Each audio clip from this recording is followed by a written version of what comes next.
سيداتي سادتي، أهلا بكم من جديد. العرض التالي بعنوان النقل البري توجهات مستقبلية متطورة وبطابع ذكي، يقدمه السيد باترك فيليب مدير الاعتمادات والمقاييس بالاتحاد الدولي للنقل البري.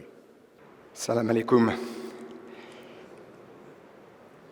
Ladies and gentlemen, dear professional, it's a pleasure for me to be here today, and I would like to thank the organizers for inviting you to be with you today.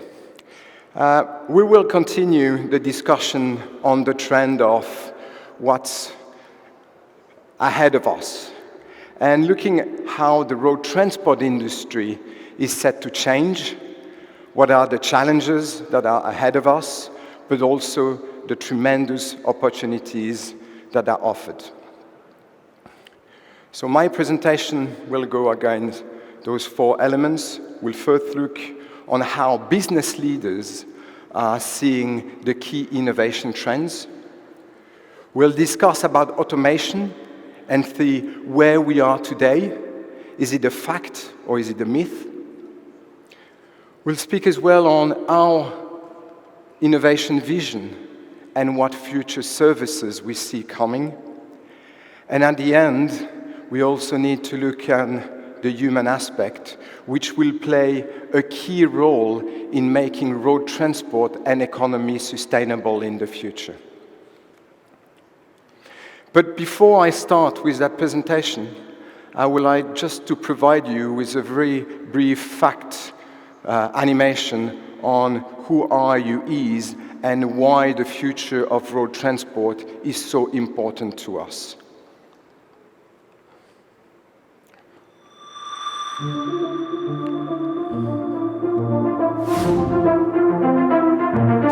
Look beyond.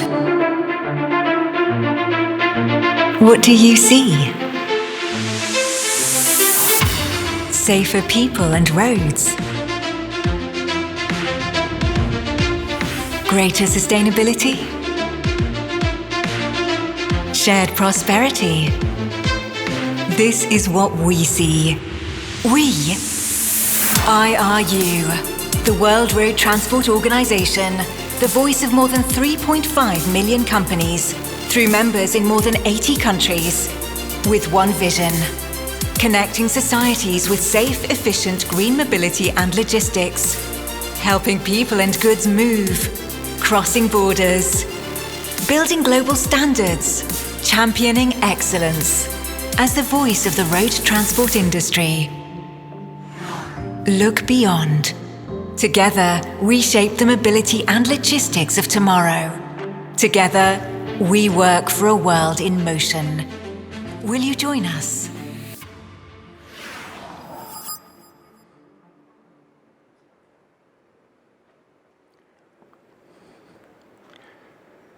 So road transport is not only a transport mode, it's a production tool. It is connecting economies, and by far, most of the movement of goods taking place in Saudi Arabia in the GCC regions are operated by road.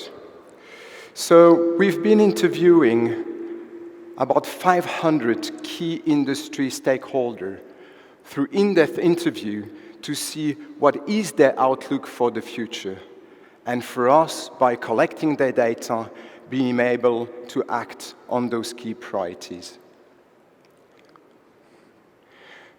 So what comes out is that definitely growth is foreseen, and that's confirmed by other studies from our international organization, that we see that globally road transport is set to further develop.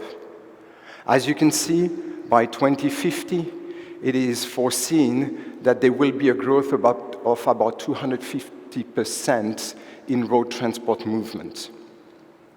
However, it's not a lean playing field. There are discrepancies.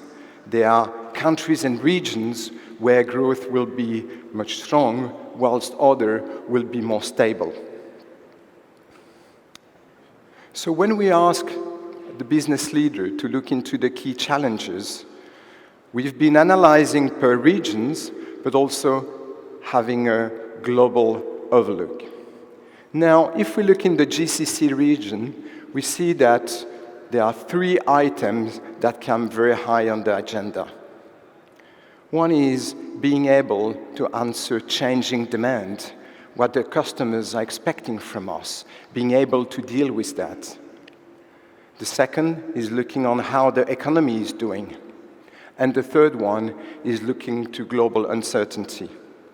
And certainly, today, when we look on the news, when US-China trade war is so high on the agenda and captures the media's attention, certainly economy and the companies are also looking in how business will be affected by those political wars.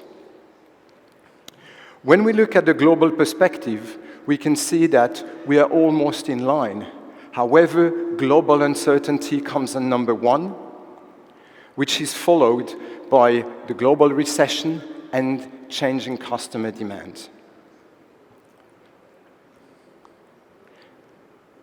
When we ask about innovation, we can see that the prospect of innovation is everywhere. And thank you to my colleagues, which have already been going in the details on how innovation on data is set to change the industry. Now, when we look at the different elements from a more road transport specific perspective, we see that there are multiple areas where innovation will play a tremendous role.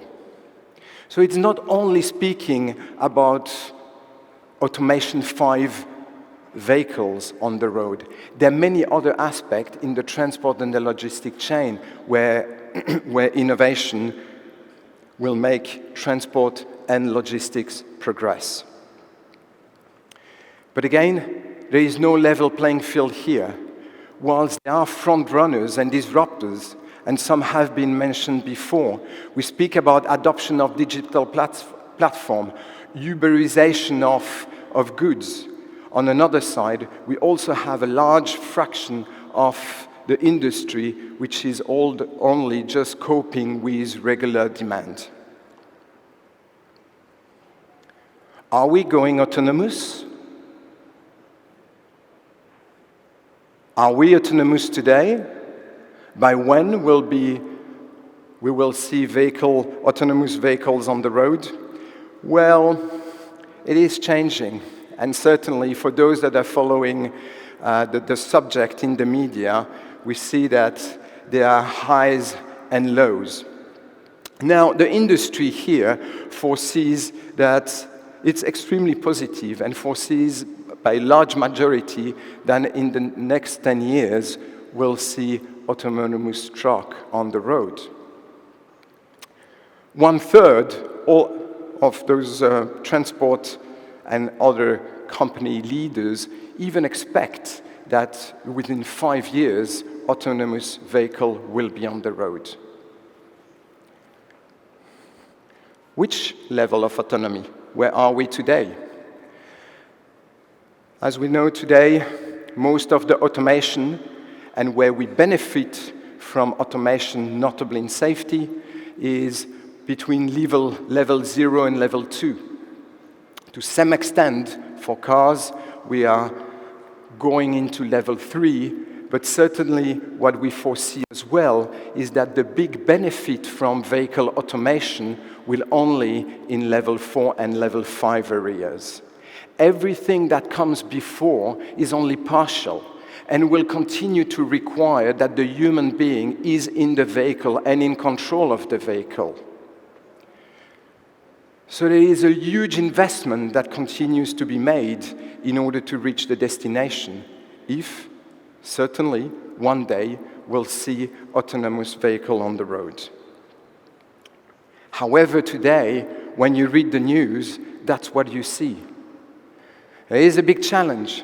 The expectations that were foreseen and announced in 2015, notably by Tesla, that we will see fully autonomous vehicle by 2070 on the road, is not yet achieved. Ford, GM, also made their forecast that in 2018 we'll see their autonomous vehicle on the road. Have you seen them? Waymo, the Google spin-off that is dealing with automation of vehicle, has just been cut by Morgan Stanley by 40% because they are consistently moving the delivery on the automation systems. And it is not yet that we will see a fully automated car on public road. On closed environment, on the contrary, yes, we've seen tremendous progress. And for instance, Volvo has been launching a fully automated system which is going through transport mine and delivers goods in a safe, efficient manner without drivers on board of vehicles. But that's on a confined area. Now, what will be the benefit for the road transport industry of full automation? When you look at the cost structure, certainly, and it will depend on the regions, if you remove the cost of the driver because he won't be on the vehicle anymore, and you add the additional gains that you will have on fuel, we will be reducing the cost of about 30 to 45%. What will benefit as well is that we'll benefit from an uplift by the usage of digital platform. And at the end of the day, will benefit also through the design of the vehicle. If you look at that picture here, that truck has no cabin. What is the cost to design a cabin?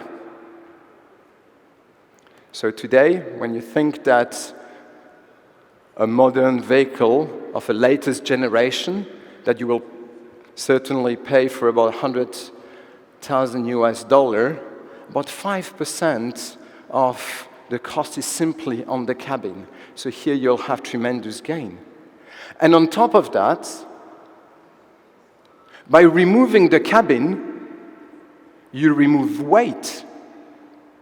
And that weight, you can compensate. You can put it in the back. If you remove 7 tons from the cabin, you add 7 tons on the back, on the goods that are transported. So there are huge prospects that are ahead of us in terms of vehicle automation, but hurdles are still there and need to be overcome.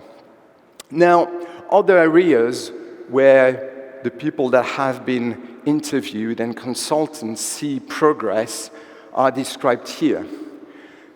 So we've been asked about the top area where innovation will contribute positively to the industry, safety comes as number one. We have automation. We see telematics, automation we've been speaking about. Telematics was covered before as well. Sustainability, in terms of how we can mitigate the usage of energy in the vehicle, and open data for the connectivity between the vehicle. And at the end, where we see as well that innovation for all of them is extremely strong in achieving those elements. The power of managing data. I will not go too much in the detail because my colleague Michele has been discussing it in far more holistic way.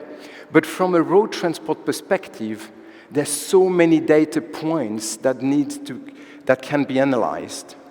And what is interesting is that nowadays, there's still a large amount of transport companies that do not manage that data. And what we say is, if you can't measure, you can't properly manage. So without the data points, you cannot take the right decision in order to be able to manage your transport and logistic capital. So here, we see that the data gets collected from the vehicle itself, from the tools and the equipment that is on board of the vehicle, but also from the shipment side, where the shipment themselves gets equipped with RFID chips in order that the movement of goods can be tracked anytime, anywhere. The benefit for the road transport companies, You can see them here. By managing data efficiently, you not only reduce fuel because you reduce the idle time, but you improve in efficiency tremendously.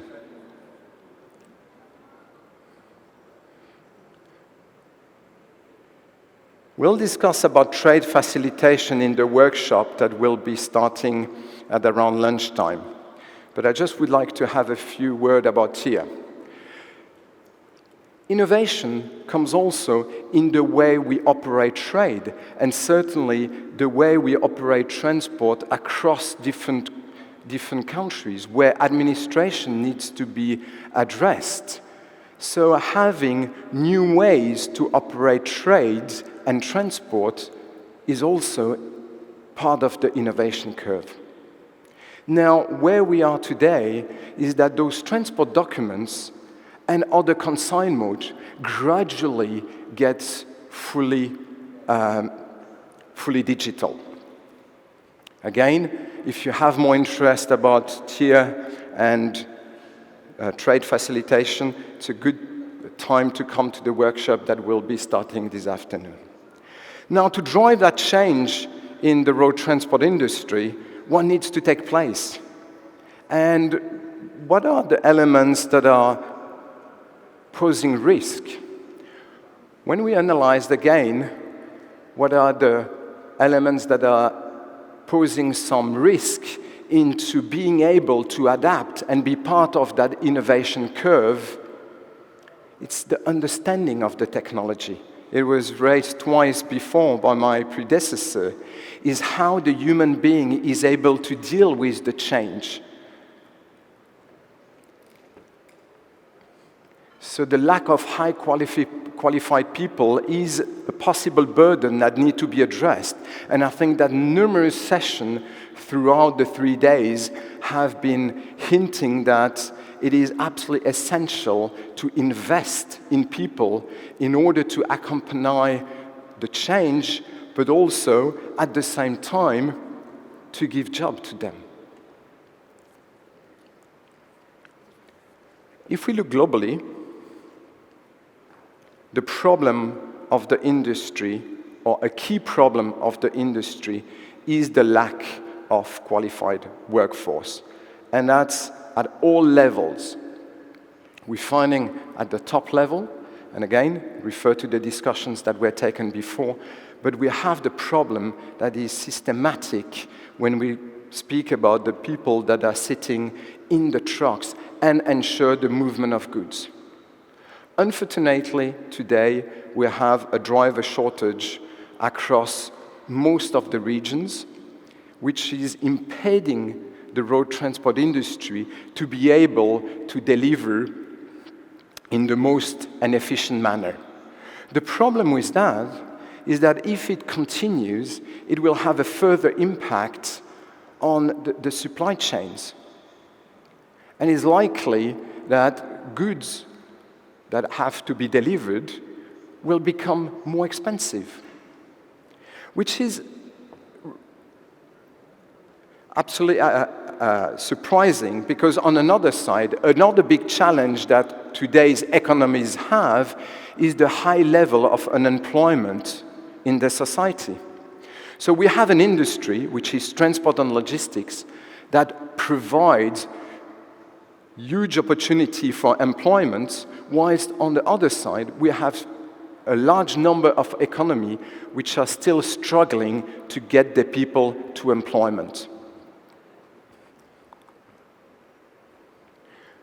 I was speaking safety before, and the reason why so many companies were seeing innovation as a key element to support road safety. The absence of addressing road safety properly has huge consequences. You may know that every day in the world, 3,500 people pass away on the roads. That's more than any war that is currently taking place, by far. It's the first cause of accidents for the age category 15 to 29. There is nothing else. Yet, we're still relatively complacent about properly addressing road safety. When you look in monetary terms, what is the impact of not addressing road safety on the economies? It's shown here. It's a huge part of the GDP of the countries. And again, it's a problem that remains to be solved. So how to solve it in the current environment? As was mentioned before, technology innovation and certainly automation of vehicles will contribute when they will be fully effective to save lives. The problem we have today, and the question that is out there, is how many lives will put at risk to test the automated vehicle, because as we know, we have fatalities with automated vehicles when they get tested on the road. So where is the balance? How do we allow that? So that is something that needs to be addressed. And in between, we need to ensure that we continue to continue to deliver safe mobility of people and safe and efficient transport of goods. So we cannot just stop where we are and say safety will be solved when we will see fully automated trucks on the road. Because you will have every day 3,500 people that will continue to die on the road, and even a bit more because the numbers are increasing, unfortunately. Now, it is absolutely key that professional standards gets disseminated throughout the industry. As we've seen before, we need professional standards in order to deliver service excellence, in order to embrace technological changes and be able to innovate, but also to address the challenges we have today. When we look how it's happening today on road transport and its operation, we see that in many cases, we delegate risk and responsibility to people who are driving a vehicle which is possibly loaded with high-value goods or with dangerous goods without even knowing what's the level of competence in driving such a vehicle in a risky environment. And again, it's up to the companies. Modern companies today, they are monitoring the knowledge and skills of the people in order to make sure that the right person is delivering the right job, in order to make sure that they do it in order to mitigate the risk and enhance the service that is delivered to meet the customer demand. And we come back to the customer satisfaction element that was shown on slide number 2. So again, attracting the right talent is key. Gaining customers' trust is absolutely essential. And managing risk is core. So it is time to invest in the people in order for them to accompany the innovation trend, but at the same time, manage the existing. So what we see generally, we see continuous growth that is taking place and mobility of people and goods that are set to increase by about 70% by 2030, which is very good, but we need to manage that growth. Innovation and automation offer very good prospects, but to be able to reap the benefits, we need to make investments. And time needs to be accounted for. There are also increased requirements towards safety and security and the overall quality of transport operations. The shippers or the order makers increase their standards and they expect the same from all actors in the logistic chain. New technology are creating constantly changing environments.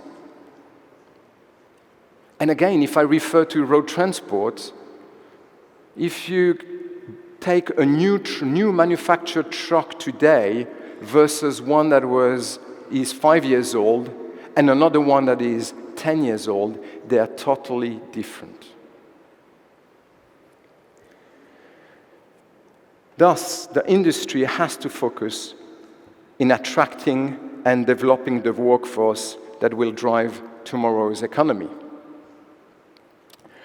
Now, if you want to learn more, because all the information that I'm conveying is evidence-based, we have a lot of studies and material that is made available and that you can download. We have detailed analytics as well that are also available through our channels and go into much more intricacy of the discussion that was conducted today. But also, there are events where we are gathering the key industry leaders in order to discuss these elements of how transport and logistics will evolve in the innovation curve. Be with us, and the next one will take place in February in London. We have a World Congress that will take place in Berlin in 1 year, and a little teaser to invite you to be with us in Berlin. Thank you very much for your attention.